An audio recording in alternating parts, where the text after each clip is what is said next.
คำมาแล้วลา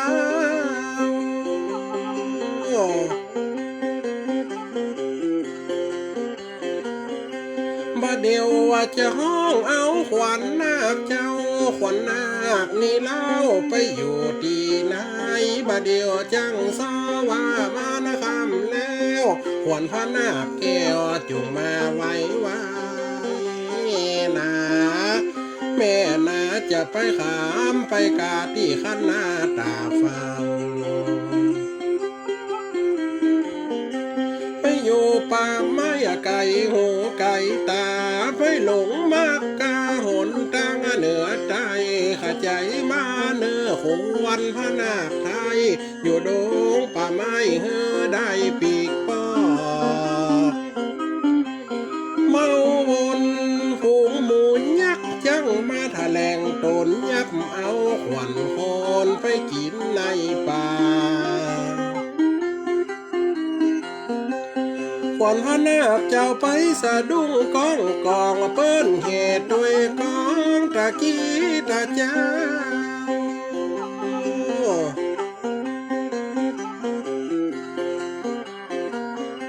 มาเน้อขวัญพระนาคเจ้าจะได้สู่เขาและห้องเอาควรอย่าไปหลงกับสิ่งลวงโลกจะไปเศร้าโศกสิ่งอันบ่สมควรนอนแม่นวลฟังกำเขาจวนเอวลีเอวกานจะห้องเอาเขาว่าจะห้องเอาขวัญมันก็สมควรอยู่นี่ขนาดเพิ่นเอาใบสีงามดีเด็ดขาดพร้อมของกินก็อย่างนามีตั้งดอกไม้บุฝังบุบผาโภชนามาละดวงดอกมีดอกสับปะแม่เก็บมาใส่ขันมีตึงลางคำตันดอกเอื้องจังนา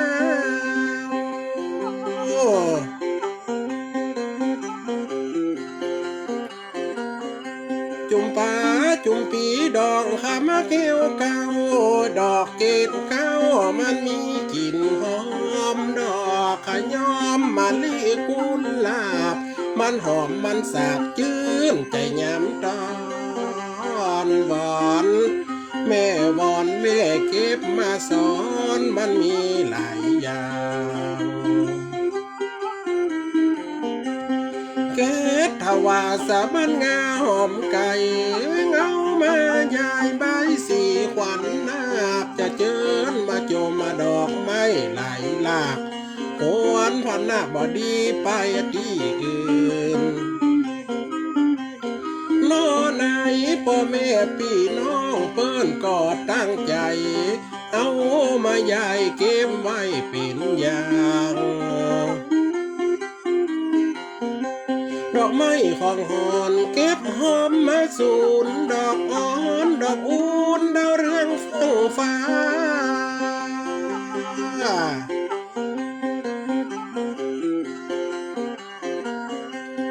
ทันสมัยดอกเยอะบินลาตั้งสองหน้าปีนขันใบสีสารปีบ้านดีหอมอ่อนเอื้องไข่มอนมาซ่อนงามดีนี่แม่นี่หอมไก่ราตีดอกพุทธชาติดอกตาเหินเอื้องเงินเอื้องสายแม่เก็บมายายบ่ได้ขาดตะล้อมมันเลี่ยดูขาวสะอาดเจิญขวัญนาคมาพ่อเหียก่อนแต่นามีพร้อมล้วนงามหูงามตาขันชะดาใบสีขวัญนาคจมดอกแล้วเจิญเสวยอาหารลูกส้มของหวานเปิ้นหามาไว้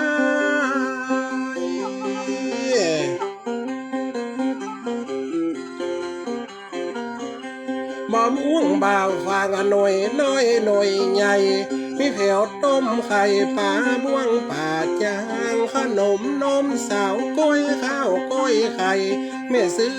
มาใส่แคบแม่นแดนมาหนาท่านกำได้หามาตามของลำกู้ยางบาเต้าในแดงบาแดงเปลือกหนาเปิ่นโบเอามาใส่ขันเจ้าน้ำอ้อยน้ำตาลน้ำหวานบะเป้าเพื่อขวัญเจ้ามากินมาสู่ช่วยจมมีสปาข้าวดมข้าวนมเปิ้นย่าหูสมกับองค์ผ่านนาของกินล้ำมานำใส่ขันข้าวต้มนมหวานดากันเอาไว้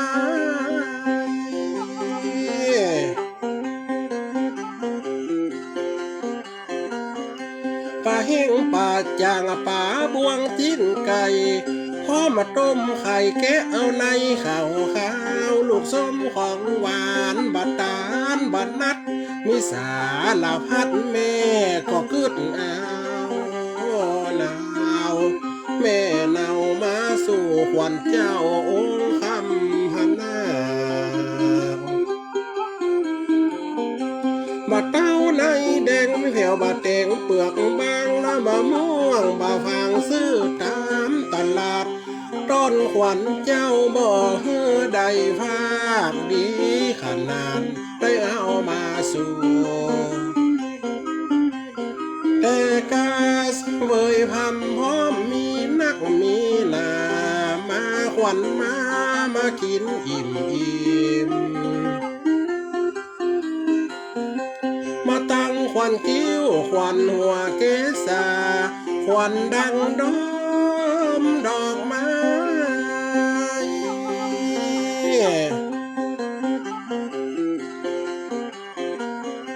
คนตีนขวัญมือขององค์นาคไทยขวัญแหลวไว้ขวัญหน้าขวัญลางมาตั้งขวัญดังมาตั้งขวัญปากบ่ได้ภาคจุงมาเลี้ยวปานกำท่านกำและบ่ไปขำไปตำไปนอนขวัญศอกขวัญแขนขวัญแข้งขวัญขาขวัญโลมาเกษาเกตเก้าขวัญใส่เดือพระนาคนันเล่ามาพ่อภาวะทีละอิ่มแต่นามาเตอได้ห้องเรียก50 ปีบ่ลา20 ปีบ่จากมาพามพร้อม32ขวัญมารวมกันเจ้า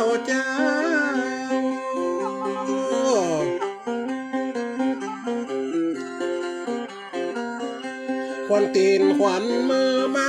อยู่กับเจ้ามาขอเฝ้าละขมอมจอมขวัญ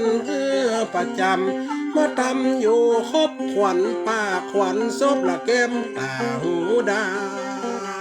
งกำท่านนาผมหัวเกษาหัตถามืออ่อนมาอยู่กับเจ้ามาอยู่กับจอมมาบดีไปปอมต่างเมืองต่างห้องกันมาได้ยินจังซอเรียกร้องขวัญนาคน้องมาเนื้อขวัญเนื้อได้ฟังเอหิจิตตะจิตตังปิญะมามังพลังบังเกินห้องควรมาเปาะจะปาดเคาะปัดไฟตกไปไกลไหลเข่าขอบฟ้า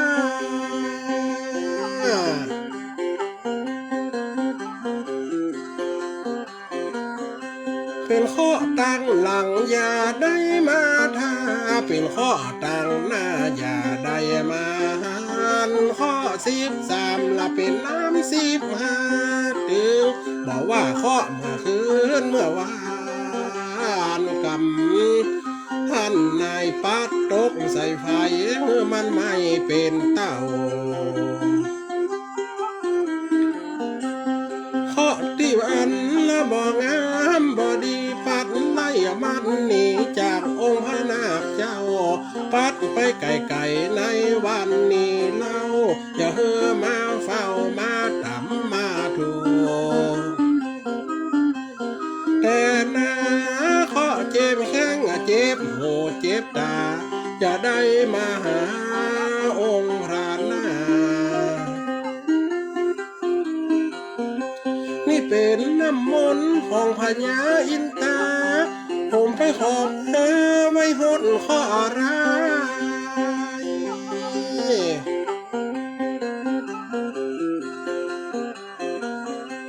น้ำมนต์วิเศษละพระอินตันไทยเอาหดข้อร้ายเฮือนี่ก่อนนี้คนใดได้กิน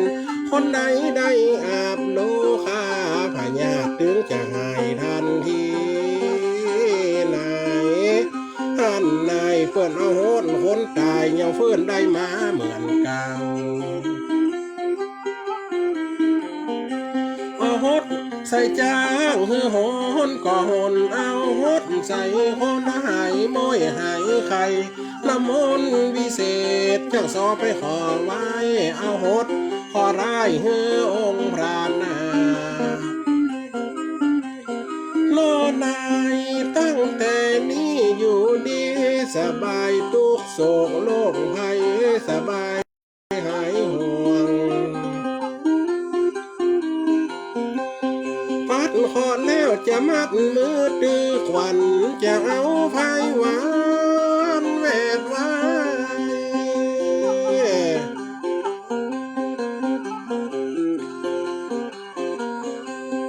นับตอนนี้อยู่ดีใจใจบ่มีฮ้อนไม่สุขสามปากการถ้าได้บวชเอาบุญเพื่อแผ่ถึงพ่อถึงแม่และญาติมิตรวงวานกรรมท่านกรรมจังสอมางานห้ามควันมานาไฟมงคลมัดแล้วเก้าสายจะอยู่สบายต่อเต้ากุ้มเล่านับตอนนี้ในวันนี้เล่าหมู่จ้างซอและจะพาการห้ามโล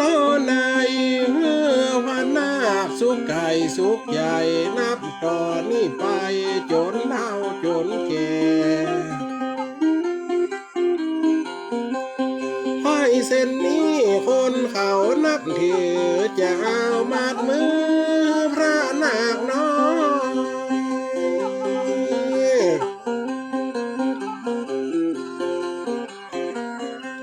บ่ฮือได้เปรมนหินดังร้อยขวัญนาคน้อยสุขอุ่นจุนใจไทยเส้นนี้เป็นนาคบวงบาก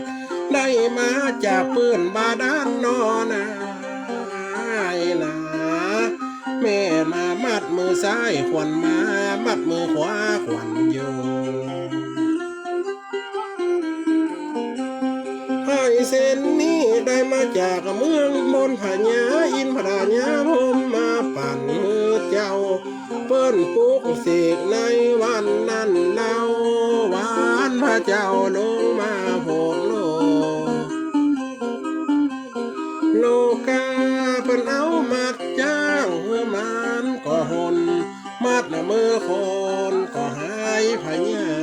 นพัดควันไว้กับไฟเส้นขาวอายุยืนยาวได้เศร้าไปร้อย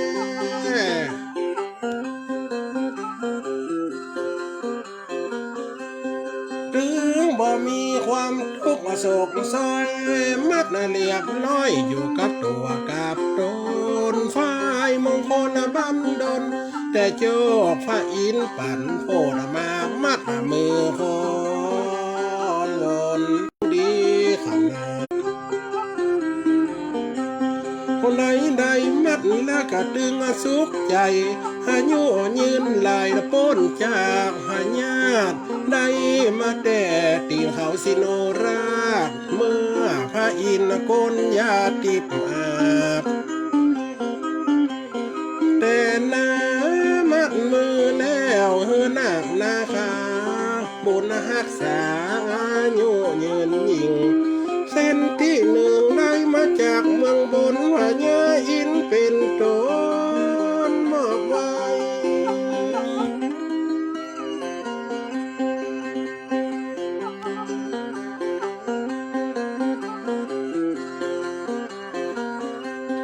มัดมือแล้วบ่มีห้อนไม่ใครขอลายสะดอถอยนี้คนใดได้มัดแล้วมีใจมีโจกความทุกข์โศกกระตึงจะหายทันทีนี่แม่นี่มีฤทธิและอานุภาพไพ่เส้นนี้พญาอินปงปันนำมัดมาหวานกลมกาบมัดมือแล้วเย็นสนาบตัวตังคิงละเป็นไม้วิเศษแต่นาพญาอินได้โพดปันมามัดนาคนาคาละจังสอจะบอกไพ่เส้นที่สองไพ่ป้ายนี้ไม่ท้อรันนี้เอามาปั่นไว้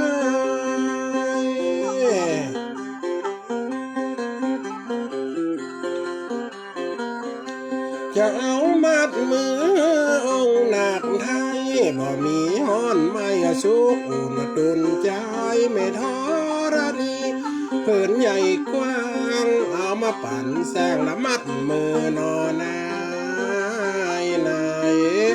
แม่นายบ่มีอันตรายมันยิ่งโยมัดขวัญแล้วละมันอย่างด้อยผู้ผ่าละมัดขวัญนาคนากาเหมือนด้อยไหลโกดไม่ท้อละนี่เอามาโพดเลยมัดมือองค์พระนานี่น้อไม่ท้อ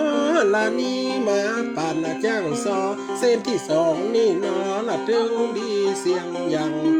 เส้นที่สามได้จากเมืองสิมพรีพญาคุดผ่านนี้เอามาปั่นไว้